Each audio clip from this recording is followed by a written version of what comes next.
Much. Thank you for having me. Okay, so we're going to go straight into the questions. Right. No formalities, anything. How can you relate poetry to life? Poetry. So, life in general is poetry in itself for me, because you find poetry in everything. Because there is beauty in everything that Allah has created, and so if you pay close attention to that, there is a story it's telling you. So, it's more of you are taking that story from it. So yeah, there is poetry in everything in life if you pay attention closely, especially nature. All right, so I guess my next question would be now, what is that poetry? What does poetry mean to you? Poetry is life to me. I breathe poetry, I eat poetry, I sleep poetry. Poetry has been a lifesaver for me in my darkest of times. It has been able to allow me create that realm for healing for myself. So poetry is life for me. Poetry is life. Poetry is healing. It's nice. Why poetry? Because it allows me switch into whatever character that I want to become. It allows me that freedom to move from one story or another without that feeling of I might be saying so much about myself. So it allows me to switch, to have different personalities, if I may say, and it gives me the opportunity to also tell other people's story. So it just allows me live people's story. Okay. So you mentioned that poetry allows you to switch. Now, why do you need to switch to maybe a different personality? What's the need for that? Because I feel like everybody has different personalities, but then most people die without tapping into them. Because I feel at every stage in life, you become something else, whether better or worse. And the more you understand who you're becoming, the better it is for you, because you become self-aware, and self-awareness is power, because you're able to navigate life differently, on a different vibe, on a different radar, and that's beautiful. So for me, I think it's very important. That is very important that I'm able to identify that. So the switching just enables me leave that and know myself fully. Okay. So is it more like living life in a different way at every stage or every different point you find yourself in life? Yes, because I feel like some people, they struggle to stay that same person they were, because they are either scared of being vulnerable, they're scared of change, something. So, but then when you're just open, you just let it flow, without losing yourself, because you're just trying to find your higher self, and your higher self might be more beautiful or worse than before. But then again, you can find beauty in whatever it is you pay attention to, whether good or bad, actually. So I guess my next question is, through what lens do you view life? Because some people view life through the lens of music. That means when you listen to music, everything is okay, or music gives you that emotion. Some people live life through movies, so you watch a movie and you're able to understand life better through that movie. So would you say poetry is a lens through which you view life, or would it be something else? Yeah, I would say poetry is, and also my religion, but separating it from culture. As coming from the north, it's intertwined with culture, and then it becomes something on its own. So I would say I see it through poetry and through my religion, and also why I'm saying poetry also in respect to my religion is because you have the Prophet ﷺ who also loved poetry. In the Quran, I mean, for me, I would say that Allah Azza wa Jal has the beautiful way of saying so much in little words that when you expand it, it's poetry in itself for me.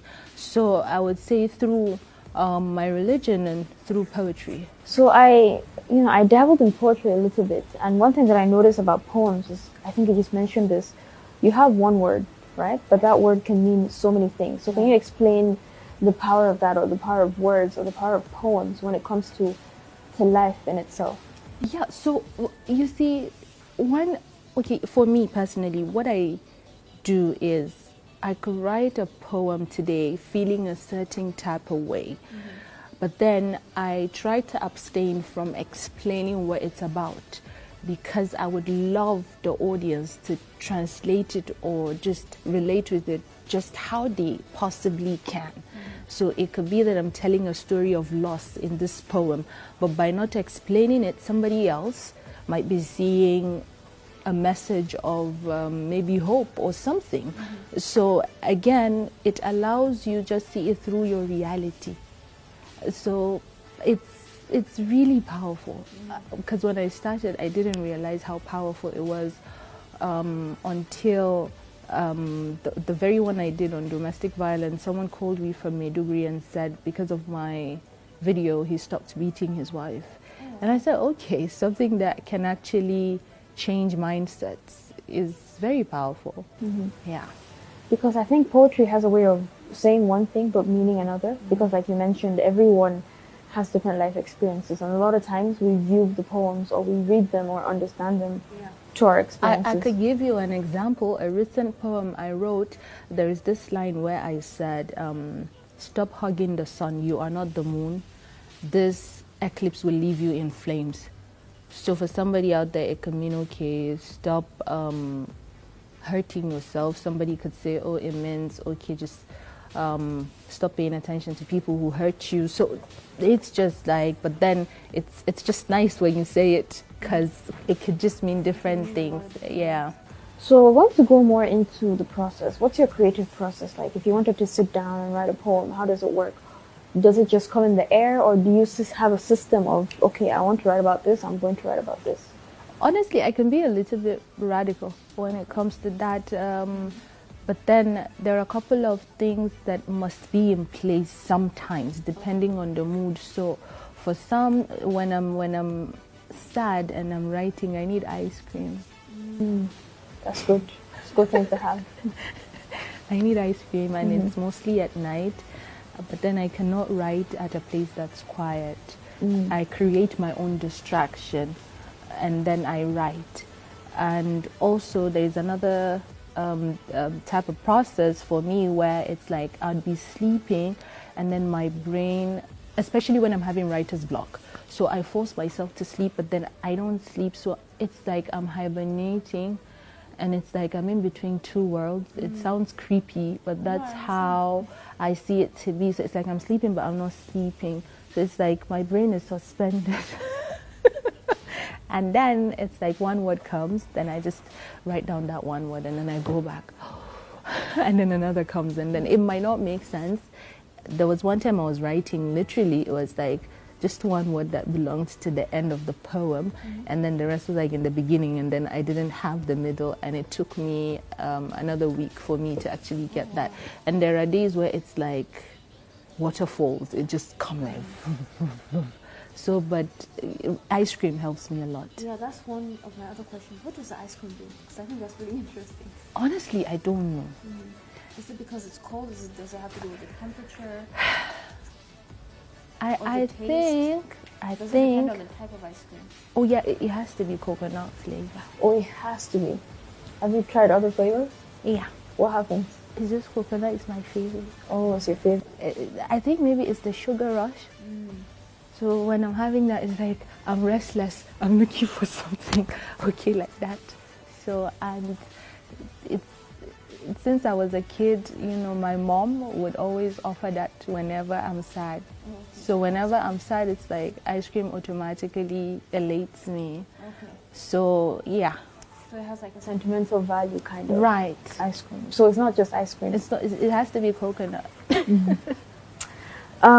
So on one of your posts on Instagram, you mentioned that stories are all we got, right? Right. And I think that's a very powerful statement. So if you could explain to us what that means. Okay, I said that because the common example I could give is that, you know, the Christians, the Muslims, Jew, pagan, whatever.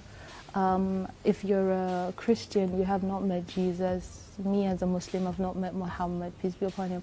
But then, peace be upon them both.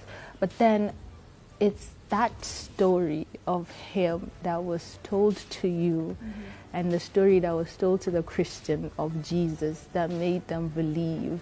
And also religion, for instance, in Nigeria, religion is like a fundamental thing for people, like the basic. When you're growing up in a house, whether Christian, Muslim, they take it seriously. So Allah Azza wa Jal gave us the Bible, gave us the Quran. If words were not powerful, if story was not important, the Lord would not use it as a way to convey his message and preserve it over time. So this just shows how much that story is actually all we've got.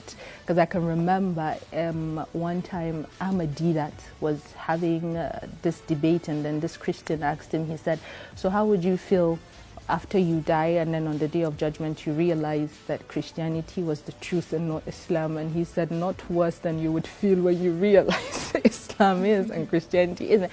And I think both of them are basing that on the story, because, you know, what if it's not true? What if so really stories.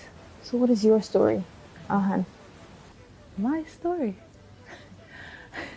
Okay, when you say what's my story, what aspect of my story? Anything that comes to mind. If I was to ask you your story, what's the first thing that comes to your head? The first thing that would come to my head, or that's coming to my head right now, I believe should be related to my journey in terms of poetry. And the first thing that's coming to my head now is actually when I would upset my mom when I was 8, 9 years old. And you know how our African mothers or Nigerian mothers can get, and when they get very angry, they don't want to talk to you, and when they're talking, you must not talk. Even when you're right, keep quiet. So I get frustrated. So I would stand, and I know I'm right. Then I'll start crying. When she's done, I'm upset. So I'll take a pen and a paper, and I'll write a letter explaining, but then explaining it in a story form. Then I'll put it under her pillow. And after she reads it, she would come and apologize to me. My mom was very stubborn. May her soul rest in Jannah.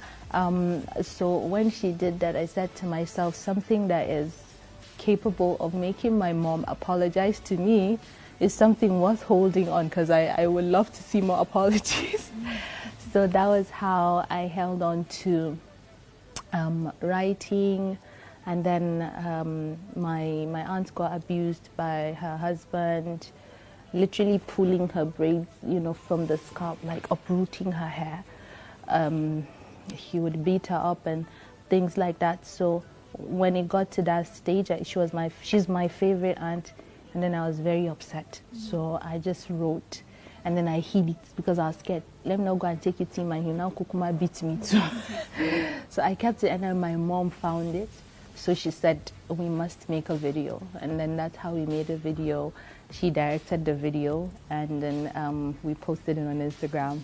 So that was how I started gaining recognition. And at that time, I didn't know what really I was doing or what poetry meant until my mom started showing me some of the pieces that she wrote, letters between her and my dad. And there was like so much poetry element in it. I was like, okay. So she's like, yeah. So she's like, I should just keep writing. So seeing that video, Lola Shune, daughter-in-law to Wale Soyinka, she is the director of Aiki Festival. She saw the video and she came to Kaduna and said, okay, they should call me. And then she said, can you write a piece on the Northern Nigerian woman and, you know, something motivational? And I was new, really, because I'm like, okay. So I told my mom, and we're in the office, she was on the couch lying down. And then I'm like, this is what we're supposed to do. Da, da, da. She's like, okay. So we started writing together, actually. So the rhymes in the Yes You Can one. So I'm like, I feel like I should fuse in Hausa. Then I'm like, I was just playing. And then I go, have you heard of our very own Laboyari? And then she goes, to Zauna Kajilabari. Then that's how we wrote that together. So yeah, really that's my story. But throughout the journey, she's been supportive. She became my manager.